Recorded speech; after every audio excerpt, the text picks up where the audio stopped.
Have you ever wondered how a perfect framework looks like? I mean, a framework that a real McKinsey consultant would use to structure a case.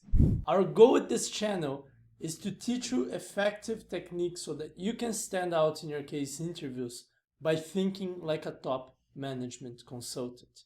So, because I'm an ex-McKinsey consultant, in this video, I'm gonna show you how I would structure a typical business strategy case. So a case you'd see in a McKinsey, in a BCG, in a Bain interview. And it's actually a case that we've used before in a different video on how to improve your case interview frameworks. But instead of getting a generic framework and improving it as we did on that video, I'm gonna structure this case from scratch. And what you're gonna see as a result is an incredibly insightful, effective, and efficient framework. Not very long, very short and to the point, but it covers all the aspects you need in a very hypothesis-driven way.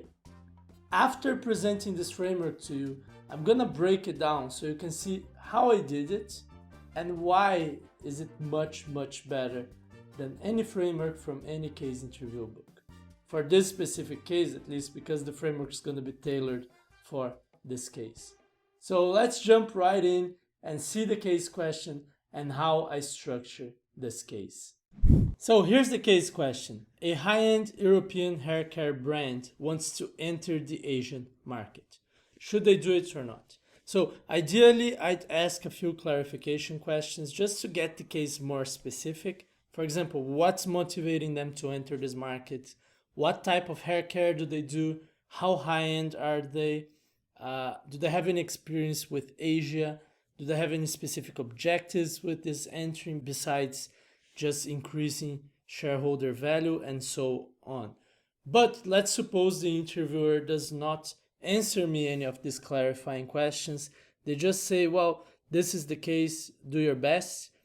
And this is code for, they want to know if I can structure a pretty broad market entry case but with some specificities. It's a high-end European company of hair care entering Asia. So I'm gonna jump right into my structure and I'm gonna present it as I would present it to the interviewer. Ready? Let's go. So to help this company decide if they should enter the Asian market, I want to answer 4 main questions, and then there's 2 extra questions that would be nice if answered. The 4 main questions that I want to answer is: first, is this market attractive? Second, would our current products fit this market's needs, or could we develop new products that would fit this market's needs? Third, can we open up distribution channels in Asia? And fourth, could we have a sustainable advantage over our competitors? If this market is attractive, there is product fit, we can open up distribution channels and we can build a sustainable advantage, then I think we should enter the Asian market. And if some of these things don't hold up, then we'll have to evaluate the specifics of the situation and see if we're willing to take the risks or make the trade-offs required to do so. Now, the 2 extra questions that I want to answer are: first, does the investment pay off? And second, what happens if we stay out? Now, to answer these 2 questions, we need to answer the first 4 questions first. So I'd focus on the 4 first questions, and these 2 extra questions would make our argument stronger. So let's start with market attractiveness. To answer if this market is attractive or not, I'd ask 3 main questions, or try to answer 3 main questions. The first one, is demand large and growing? And the second one, is this market profitable? And to test these 2 things, to answer these 2 questions, I'd get data on sales, growth, and profitability of different market segments of high-end haircare in Asia and compare it with the rest of the world. So we're looking for Asia being better, larger, growing more, and more profitable than the rest of the world, or at least some market segments in Asia. Now, the third question to answer for market attractiveness is if competition is or tends to be reactive through price wars or by increasing ad spend. What we don't want is to enter a market in which competition is too reactive. Otherwise, they may just undermine the profitability of this market. And to test that, I just have to look at past behavior of competition and their incentives to be reactive, if in case we enter, of course. Now, if we answer these three questions, we'll know if the market is attractive or not. And if it is attractive, my next step would be to look into product fit. And there's two main questions here. So the first is if the benefits and the positionings of our product are correlated with the needs and wants of one or two or three large market segments in this market. So we want to see if our product has fit with what the demand wants.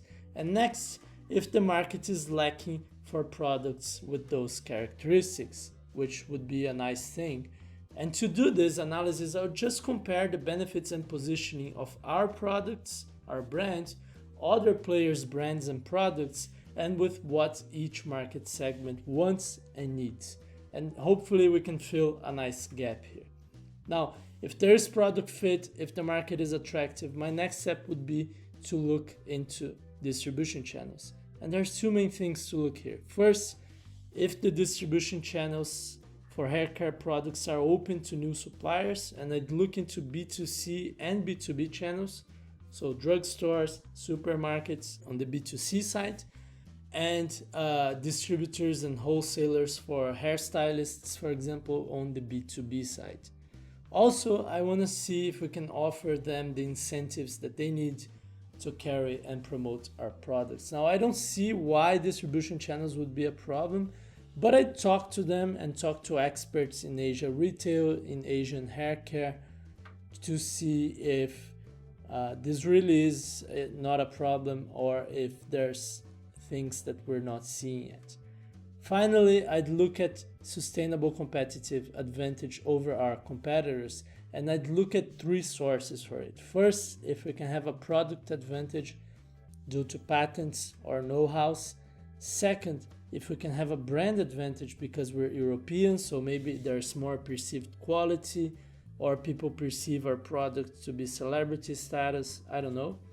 And third, if we can have a distribution advantage by locking up channels. Now, I don't believe this is likely because we're new to the market, but maybe there is a possibility of locking up channels and getting a distribution advantage. Now, as I've said, if these four broad questions are true and the answer to them is strong, then I think we should go on to the market, but I would do two extra analyses here. First is if investment pays off. And here I want to know how quickly do we need to grow market share to pay off the investment. And then to do that, I'm just going to model the return over investment in different scenarios of target market share and velocity. So if we are to get 10% market share in 1 year, what's the investment required and what's the return? Or if we are aiming for 30% market share, but we actually have 2 or 3 or 5 years, what's the investment? What's the return? So I think bringing some numbers to the table will make the decision easier to digest for many of the people on the board and the CFO and so on. And this is the reason for this analysis. And then the other one is a bit more strategic. What happens if we stay out? So I don't know what are the consequences 20 years from now or 30 years from now to not enter Asia. And to do that, I want to model how relevant Asia is going to be in the market in the long term. So what are the share of sales and profits of this market of Asia compared to the rest of the world? Maybe 20, 30 years from now, I don't know, 80% of the profits of this market are going to be in Asia. So we don't want to miss that, right? So I want to know what are the consequences in the long term, just to have a more strategic perspective. I'd start with market attractiveness because I think it's the most important thing. It's if the market's not attractive, it's hard to justify an entry. Would probably do better entering elsewhere first. So I'd start with that first by doing those two analyses. So by now you might be thinking, hey Bruno, come on, I can never do that. But instead of getting anxious or overwhelmed, this is actually pretty tough to do. But you have to be aware that you don't need to get to this level of tailoring for your framework in a case interview. It's just so you can see what's possible.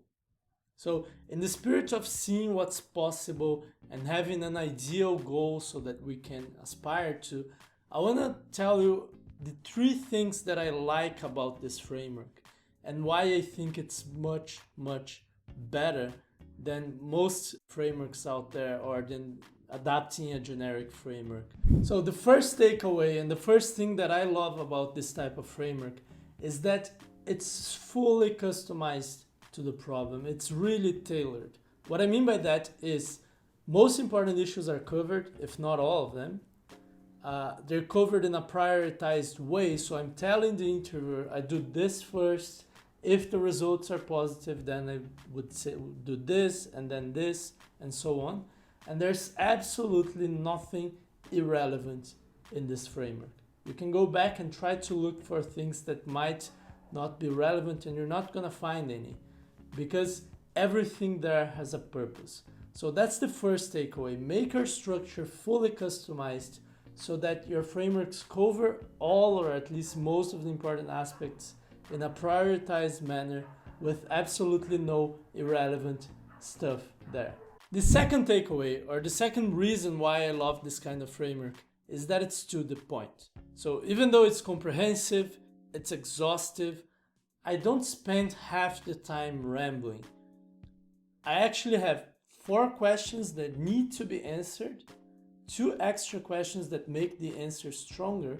I have sub-questions that if answered will answer the key questions, and I have specific tests to answer these sub-questions. So by making the structure as linked together with specific things that I need to do to answer specific key questions, and by doing the key questions as kind of if-then statements, if these 4 things are true, then we should enter the market. By doing that, I don't waste any time. I'm so to the point that every second, every word spoken is actually useful. And that's what you should be aiming for in your frameworks. You should be aiming for being to the point, and the key to do that is to have good key questions and good specific tests that answer these key questions. And in my case, I like to have these sub-questions in the middle, and I think it's advisable to do so. So that's the second thing, be to the point. And finally, the third thing that I love about this type of framework and that you should try to implement in your own is, and I'm obviously biased on this one, but I think this framework was communicated in a really clear, easy to understand way. So you who's watching this or the interviewer who would be interviewing me can clearly see what steps am I gonna take to solve this problem, what analysis am I gonna make. So in practice, this means that if this were a real project, I could actually get each part of the framework and hand it to a different associate or to a different consultant, and they could understand why they're doing that, go do it, and in the end we could bring the analysis together and put together a recommendation to the client. So for example, I could get an associate and ask him to discover if this market is attractive or not. I could get an analyst to find out if we can open up distribution channels in Asia, and so on. And in the end, we could even estimate how long this project would take with different staffing needs. So this is getting a little bit more into how a consulting firm manages their projects, but a framework that's really clear, easy to understand, has these characteristics as well. So I'm biased again, but the point is that you can understand each step that I'm gonna take and why and how and so on. So that's takeaway number 3. Make your frameworks easy to understand, easy to follow, really clearly communicated.